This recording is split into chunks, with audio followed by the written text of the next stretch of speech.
Call this meeting to order. Parks and Public Works meeting. And let's see, we've got Councilman Johnson on. Who's Miss Miss Dean? You've got attendance and all that? I do. Okay. Well, then let's start by, I think the first thing on the agenda was the approval of minutes, right? I have no comments or revisions. Same. Well, let's call them approved. And oh wait, no, I'm sorry. I skipped public comment. Is there anyone in the online from the public? Nobody? Okay, all right. All right, well, let's move on to Agenda Bill 23076, 6-year transportation improvement program for the period from 24 to 29. Mr. Gamble, you can tell us about this?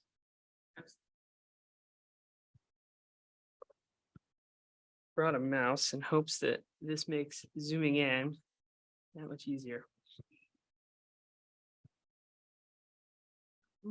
Yeah, okay, started here. Good evening, Mayor, Council, and staff. I'm here to follow up on a discussion that happened at the previous Parks and Public Works Commission meeting, discussing the City of Snoqualmie's 6-year transportation improvement program. The kind of brief rundown of the intent of this document and what we eventually submit is to showcase the city's 6-year transportation projects as they're listed. Some of them are programs, some of them are projects, some of them happen beyond the city's jurisdiction, some of them are funded, some of them aren't. There's quite a breakdown when you consider what options we have and what options we're connected to. And so the list is trying to showcase both our intent going forward, especially in the next 2 years with regards to our current budget and our 6-year CIP plan, as well as to showcase kind of the projects that are in or near to our jurisdiction that we want to indicate to our other regional partners that we want to see constructed. For example, at the bottom of this list, and I can zoom in a second, the intent here is to showcase some projects that are, for example, in WashDOT's jurisdiction. Some other cities might pick other cities as their regional partners, and sometimes you'll see metropolitan area groups, PSRC, or state highways, federal highways might be projects that are listed in here. For us, we have these ones here. I have currently listed here. The way that this process works is that we will yearly update this list in connection to any updated plans we have. So if the comprehensive plan gets updated within that time window, if the budget cycle gets updated, if the CIP gets updated, we try to capture all of those changes that have happened and make them reflect into this 6-year every year moving project list. Once we have adopted our version, we will submit this to the state and to PSRC, who will both use it as a tool to refine their own transportation improvement plans, 6-year, or in the state's case, a 4-year, for whatever reason. And the reason that that kind of all ties together is that sometimes our projects link to their projects, and sometimes our other jurisdictional priorities will influence what they decide to put on their list. So for example, if you are PSRC's regional transportation improvement project list, you'll see projects that are within the 4 county jurisdictions. You see a lot of not state highways, but county highways and things like county roads that need to be improved, or county roadway projects. If you're the state, you'll see a lot of state highways. So that's kind of how it filters up from us at the lowest local jurisdictional level to the region and then to the state. Some deadlines and some timelines to be aware of as we're reviewing this is that the requirement for us is to submit our approved our 6-year transportation improvement plan to the state by June 30th. So that means that we have not just this meeting, but an additional Parks and Public Works meeting to discuss this. And then following that, we currently have a public hearing scheduled, which is a requirement of our local jurisdictional approval. So that is scheduled for the city council meeting on the 26th of June at this time. So that's the background of this and some of the details on why we're here and what we're discussing. Some other things to note about the document specifically is that I have created two documents that look very similar to each other. Per request, I and the rest of our public works staff prioritize them in two different ways. This isn't a distinct requirement of the state, so there's no state stipulation, so we have a bit of flexibility in how we describe this. So I created one version that had all the projects ranked in numbers, number priority. And then in another version, I created a high, medium, low. Wow, my mouse is delayed on that version. So on this one, you could see the category here on the priority list. I hope you can see this well enough, but here on this left side, you'll see high, medium, low priorities. Some of the thinking on the staff side with regards to the priorities is that for us, a lot of the priorities come down to what's funded and what's about to be funded. So we're looking at the next or the current 2 years in this biennium. Those to us feel like the highest priority projects because they're the ones that we're actively engaging, completing. The ones that we're looking at in the next few following years is another realm of that connection.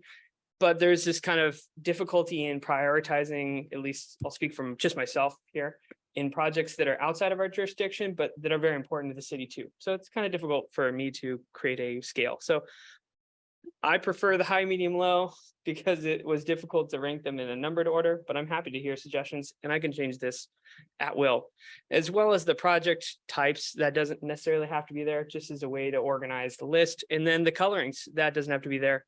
It's just a way of showcasing what's been currently forecasted for funding in this biennium and what is predicted to be funded in our CIP in the future.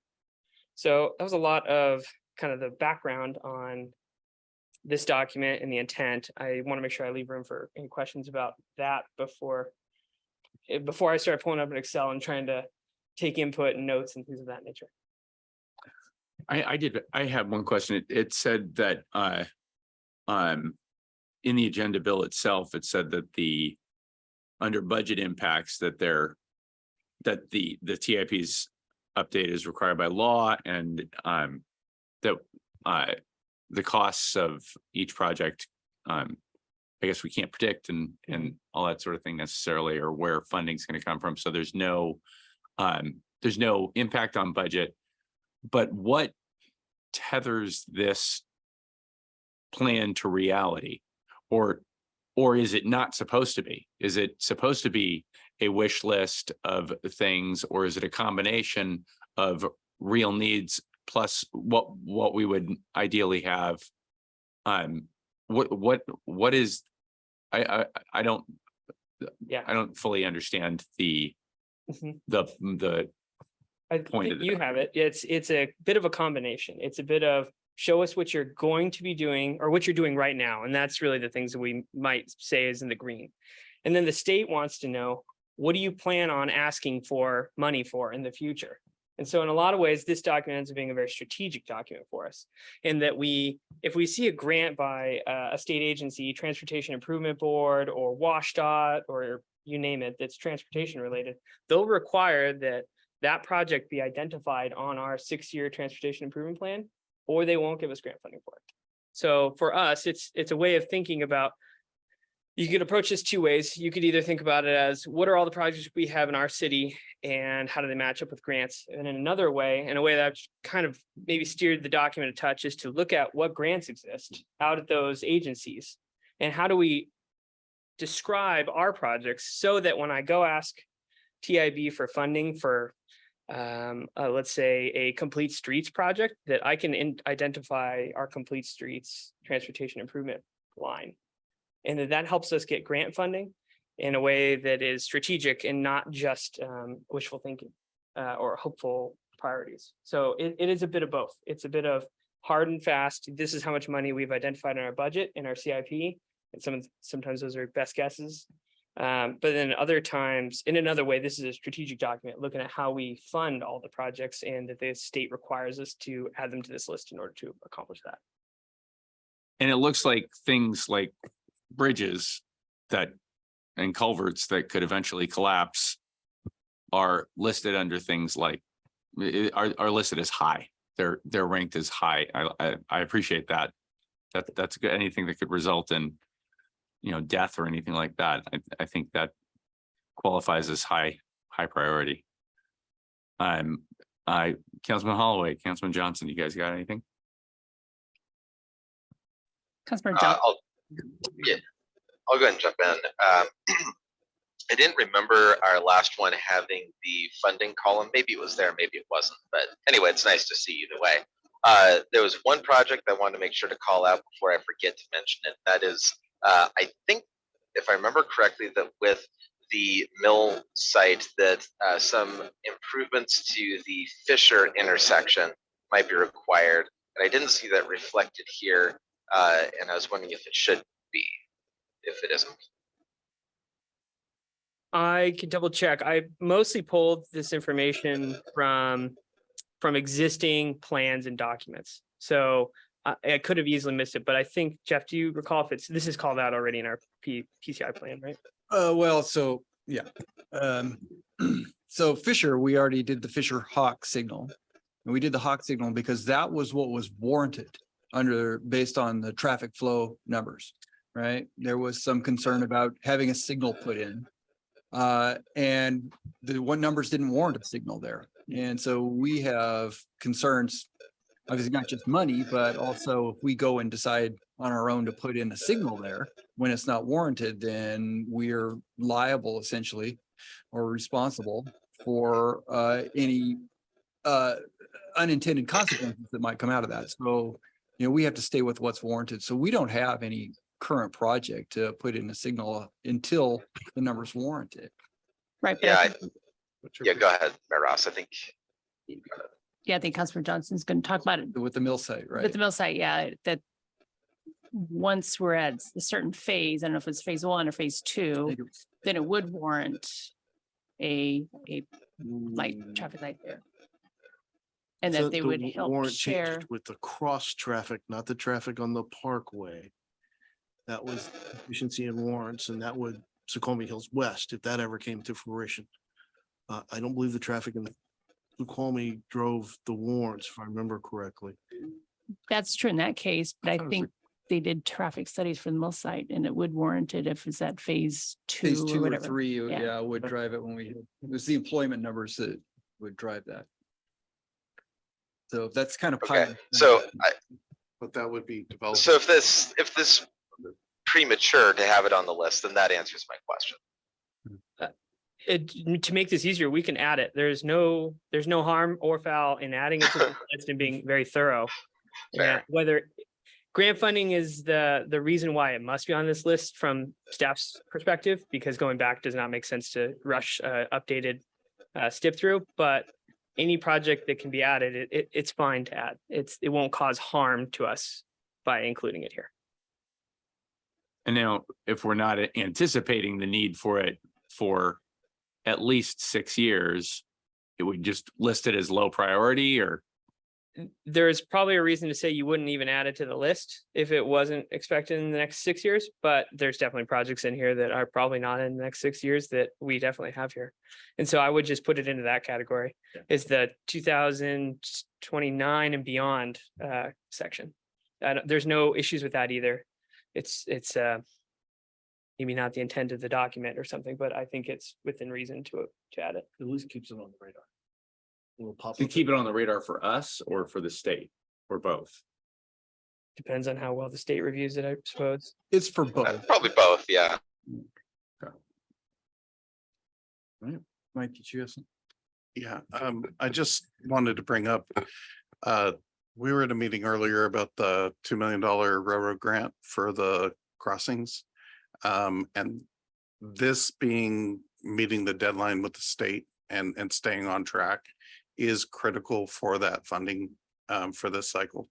So I just wanted to make sure that that was in everybody's frame of reference. And they are included in here, so. Anything else we need to know? Yeah, Councilman Holloway. So the logic under which you sorted these, not the priority, but the index of 1 through whatever. Mhm. How did that, what drove that? CIP. Every project that was captured in the CIP, I tracked it exactly as it's seen here. And then anything that was beyond the CIP is below that in its color section. So for example, the CIP has numbers here. And if you were to pull out that document and go through it, most of these are going to be captured, but there's lots of projects in the CIP that aren't in here, but they are in order with the CIP. And if anything is extra, it ended up below at the bottom of the either funded, unfunded, or otherwise category. Just as a way that if you had both documents open, I thought it might be helpful in finding it. I'll add in addition to that, we discussed it, so we kind of thought, all right, which one goes before what? And, between several of us, we basically ranked them, and really Dylan had it. He pretty much nailed it right off the bat. So. Councilman Johnson. Yeah, I just wanted to note for the record for members of the public interested, in case anyone has a particular street that they're concerned about that needs to be resurfaced and stuff, that the reason that we're not listing every single street that needs repairs is because we have the street zoom in on that street resurfacing program on there, and kind of the same thing with the sidewalk replacement program. This would be a very long list if it was every single street that we were going to be resurfacing. So just want to make sure that the members of the public saw that.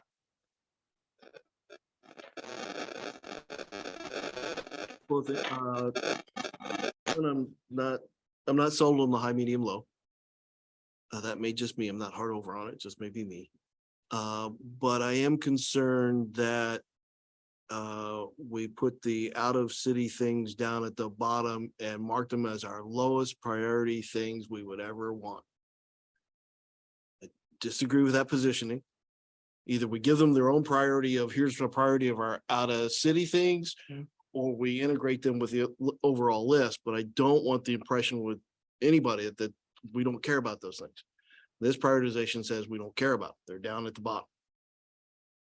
Physically and literally. Okay.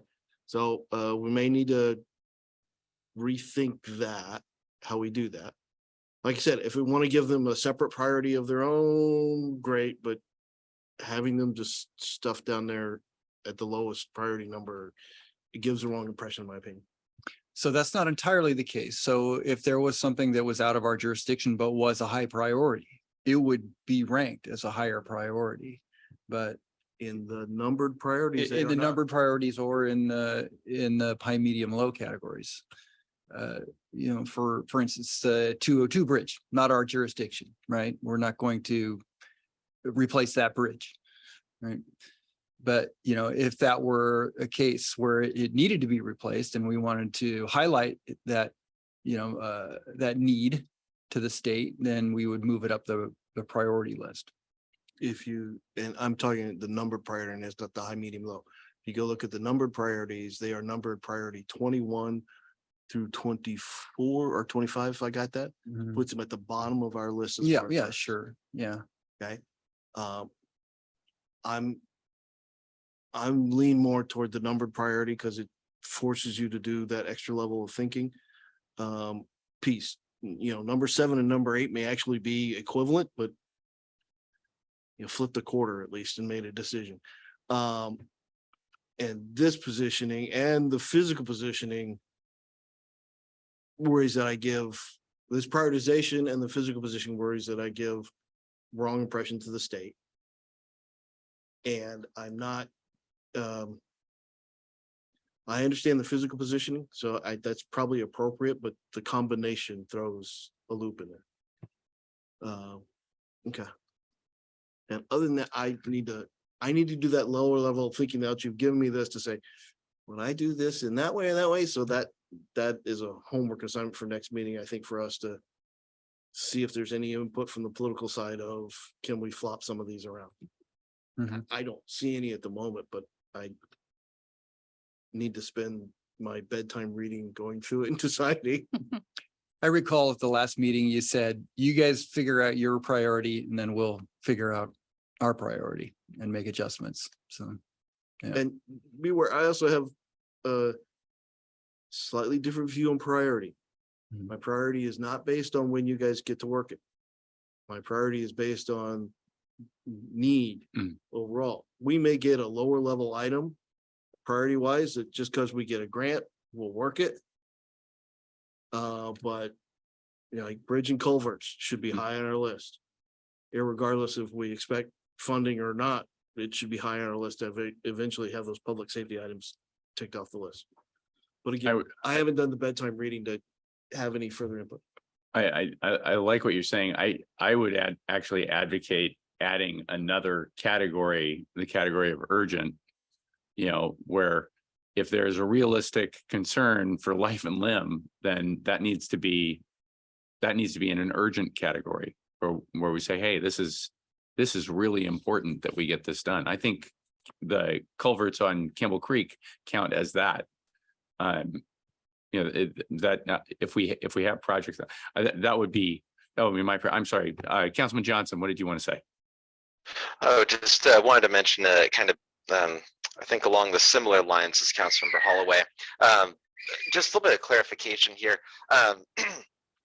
In terms of the ordering of priority, is this in terms of the priority of gathering state funding or the priority of getting the project done, or some combination of the two? The reason I ask is because in terms of getting state funding, I mean, the 90 interchange and the SR 18 widening are obviously extremely high because we can't afford to do much toward those. And then on those bridges, those are very expensive, and it'd be wonderful if we could get the state funding toward those. But some of the smaller projects, it's not as urgent that we get state funding, even if they are urgent projects to get done. I think to Councilman Holloway's point, though, that maybe the level of priority doesn't necessarily have anything to do with that. It has to do with the level of priority. You know, that, you know, what absolutely has to be taken care of. Go ahead. But let's the council do our homework. And come back next meeting if we want to change a priority on an item. Make a motion to change the priority and state your reason, and let's have a discussion and see if we can come to agreement here or theirs. If I want complete streets to be number 12 and I have no logic behind that, you should all tell me to shut up. Okay, so we should have that conversation. What are the reasons to change any of these priorities from what you guys propose? Okay, sure. Yeah, absolutely. We can do that. Again, this is not a priority list. There's no, there is no mandate for us to put a priority on any of these, right? And the state doesn't look at our tip and say, okay, these are their priority items. That means we look at them to fund first. That's just, it's not how it works. So us giving it a priority or not giving it a priority really has no impact on it. However, it does make sense for us, I guess, for anybody who's reading it to try to put our higher priority items towards the top. I really like it as a feature. I think it's a brilliant thing to have in there. I think it helps us to be focused, and we just have to have a discussion about how we want to focus it. But your point that it's not required by the state is well taken. But I'm sorry, you came up with a good idea. We just want to do it right. Yeah, right. Council's idea from the last go around, so we're not gonna take. All right. Well, okay. All right. I'll take responsibility for it. The only comment I have about this is just about the deadline with the state. That's Right. the only thing I'd be, my only thing. Last committee is the last time we do it, and it moves to council after that. Okay. End of statement. Will that give us time to get it there on time? Yeah. Yeah. Councilman Johnson. I think that perhaps for some of those reasons, I do like the just high, medium, and low priority, because I just don't really know how much I care if something is level 11 or 12. What I care is this something that I can go to, my state rep and say, hey, look, this is a really high priority for us. That's more what I would perhaps be interested in than fighting over something number 11 or 12. Yeah, I think in an interesting way, the levels of priority is almost more specific than the numbers. because, you know, where does medium start and stop? I think, but I personally would like, I would appreciate it if there was a fourth category, an urgent category. That would be helpful to me. Yeah, I think that I agree on the urgent, and that I think that I could make a better argument for why something should move from low to medium than I could for something moving from 11 to 12. Right. I could split high and urgent and put them together. I don't know. Is everything that's in the high category? I haven't studied them, No. but is everything that's in the high category something that's going to, is it a life and limb sort of thing? Not as a Councilman champ- I'm sorry, say again. not as a champ. Councilman Johnson? Yeah, I was going to say, I don't think so. Like the Snoqualmie Parkway pavement rehabilitation is high priority, but it's not urgent. But yeah, we have bridges that I am very concerned about. Yeah. Like what happens if Cascadia happens? Yeah.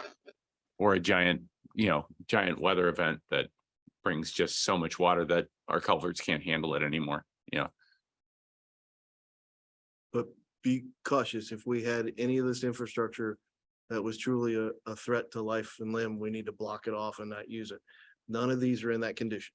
But that doesn't mean that they don't fall under a category that we would call urgent, right? They are urgent things that we don't want them to get to the point that they're no longer usable, right? If we're in a situation where something could get to that level relatively easily, then I think we're in an urgent situation. Director Chambliss. I don't have a problem with an urgent category. I just want you to be reassured that if something was urgent, we'd be before you and we'd be programming it, we'd be working it. Kimball Creek Bridges is urgent. We're working it. It's in design.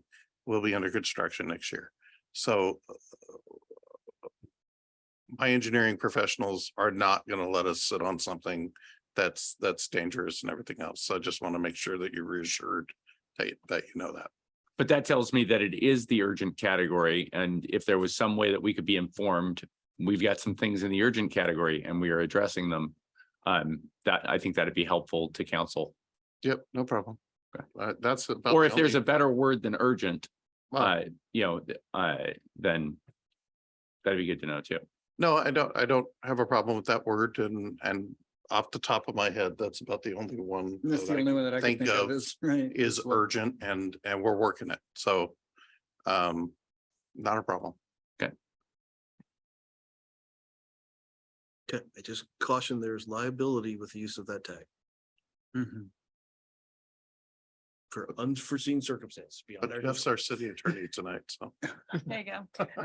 I'll put no definitions to the terms. You guys are in trouble. So yeah. No definition of urgent will be listed here. All right, well, so then what are we saying? We're gonna hold off on sending this forth to That was council? The plan was discussion. We'd have two discussions in here and then we would go to council. Okay, great. So then we'll continue to discuss this at our next Parks and Public Works meeting 2 weeks from now. Right? Mhm. Great. Anything else, Councilman Johnson? Nope. All right. I am not where I can see the, hold on a sec.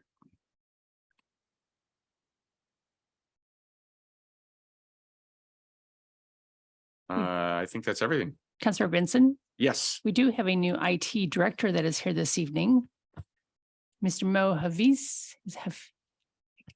Well, it's not on the agenda, but I would love to have an in-person There you go. introduction. I've only seen the two-dimensional version before. Have Councilor Johnson on the screen and the Councilor Benson and Mayor Pro Tem Holloway. Thank you guys for joining us here this afternoon. I'm looking forward to working with you guys on a lot of different IT initiatives and changing a lot of our outdated infrastructure and improving some of our processes in the information technology department to better serve the constituents of the city of Snoqualmie. if you guys have anything you'd like to bring to my attention or any questions, concerns for me, I'd be happy to answer them this evening. Hey, could you very quickly just list everything that you're doing in low, medium, high to urgent? Absolutely. It's great to have you. We've been needing you, so we're glad you're here. Thank you. Councilman, anything you wanted to Not off the cuff. add, ask, anything like that? All right, well, it's very nice to meet you. Likewise, thank you. Thank you. You're welcome. All right, in that case, I think we're at the end of our agenda. You got some discussion for us? I just have an announcement. Just a reminder that the rededication ceremony at Riverview Park is Friday at 3:00. 3:00. Please join us. There is a lot of fun happening out there. Good times being had by all. So come out and see it and join us. Taken about 100 of them out there myself, and they've all loved it. They've all loved it. What have you gotten feedback from the public on it? Yes, lots of Lots of feedback good over the weekend. positive. Lots of good positive feedback. All right, great. Yeah, I think it's a great park. I think it's a great park. I did hear a conversation between a 3-year-old girl, I want to say, and her mom about how their dad would be able to go on to this playground. Her dad's in a wheelchair, and he'll be able to go on to that playground and play with her. And it heightened the importance of what you were doing with that park. And to see a 3-year-old recognize this is an exciting thing that I can do with my dad is very heartwarming. So great job on that. Thank you. All right, motion to adjourn from anyone? So moved. All right, I'm going to take the thumb as a second, and we are adjourned. Thank you. Thank you.